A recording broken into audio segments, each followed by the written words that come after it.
Hello. आज आपल्या राज्याचे लोकप्रिय माजी मुख्यमंत्री उद्धवजी सर, मी तर माझ्यावर जो अन्याय झालाय त्या अन्यायाला वाचा फोडण्यासाठी मी इथं आलोय. सर, मी लातूर जिल्ह्यातील एका गरीब कुटुंबातील आहे. साहेब, माझ्यावर अन्याय झाला, मी अन्यायाला वाचा फोडण्यासाठी इथं आलो.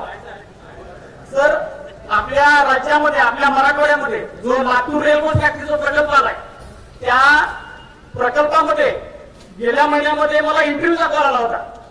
मी इंटरव्ह्यूला गेलो. तिथे गेल्यानंतर तिथले जे अधिकारी होते त्या अधिकाऱ्यांनी माझा इंटरव्ह्यू घेतला.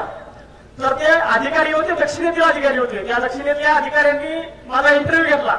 त्यांचं नाव आहे गौतम सर. गौतम सरांनी माझा इंटरव्ह्यू घेतला. मी आयटीआय वेल्डर आहे, पण माझी त्यांनी वेल्डिंगची ट्रायल घेतली नाही. ट्रायल न घेताच मला त्यांनी हाकलून दिलं साहेब तिथून.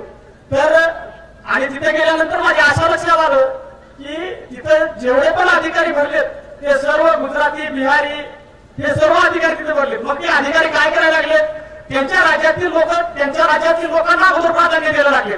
मग हा प्रकल्प कशासाठी उभा केला साहेब? हा प्रकल्प मराठवाड्यातील तरुणांच्या हाताला रोजगार भेटावा. मराठवाड्यातील तरुण जो वर्ष भटकत फिरला आहे त्या तरुणांच्या हाताला रोजगार भेटावा म्हणून हा प्रकल्प आणला. मग ह्या प्रकल्पामध्ये आम्हाला टाळवण्यात येते साहेब. मग हा प्रकल्प तर मग हा मुद्दा तुम्ही उचलून द्यावा, स्थानिकांना रोजगार भेटावा.